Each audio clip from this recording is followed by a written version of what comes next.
शक्तिपात के माध्यम से कुंडलिनी जागरण के संबंध में कुछ जानकारी। दो ध्वनियां निकलती हैं। यह जगत शक्ति के संपंदन के परिणाम स्वरूप विस्तार है। दूसरी, यह जगत जीव के अभिमान संस्कार का विस्तार है। इन दोनों से कौन सी बात मानी जाए? बातें तो दोनों ही ठीक हैं। पहली ईश्वर निर्मित सृष्टि है तो दूसरी जीव निर्मित। नाम रूपात्मक सकल सृष्टि ईश्वर निर्मित है। इसी सृष्टि में मनुष्य का जन्म मरण होता है। ईश्वर निर्मित सृष्टि में जीव अपने संस्कारों, चित्त स्थिति एवं भावनाओं के अनुरूप जगत के छोटे से भाग में अपना एक अलग जगत बना लेता है।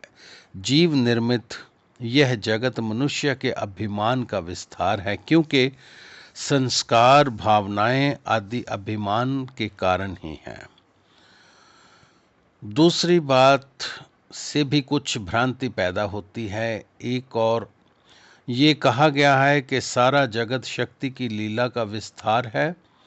दूसरी ओर ये कहा गया है कि शक्ति जगत को साथ लेकर आत्मा में विलीन हो जाती है, किंतु जगत तो फिर भी वैसे का वैसा ही बना रहता है। परमार्थ लाभ हो जाने पर शक्ति जीव निर्मित भावनात्मक जगत को साथ लेकर आत्मा में विलीन हो जाती है, दृश्यमान नाम रूपात्मिक जगत को नहीं। ऐसा लगता है कि ध्यान से नहीं सुना गया। जगत विस्तार शक्ति के समष्टि रूप की स्वरूप की लीला है, किंतु किसी साधक के जीव तब तथा उसके द्वारा निर्मित भावनात्मक जगत को साथ लेकर आत्मा में विलीन होना शक्ति की व्यष्टि स्वरूप की क्रिया है। किसी एक व्यक्ति की प्रलय हो जाने पर समष्ट लीला का जगत रूपी कौतुक समाप्त नहीं हो जाता। एक जीव आवागमन रूपी दलदल से मुक्त हो जाता है, किंतु बाकी सारी जीव सृष्टि तथा दृश्यमान जगत पूर्ववत बने रहते हैं। ये कैसे पता लगाया जाए कि किसी गुरु में शिष्य की शक्ति जागृत करने का सामर्थ्य है या नहीं? वैसे किसी गुरु के अंदर झांक पाना साधक के लिए संभव नहीं होता। गुरु के बाह्य लक्षणों को देखकर ही उसे अनुमान लगाना पड़ता है। फिर भी बात करते समय अभिमान न टपकना, विनम्रता, सौम्यता का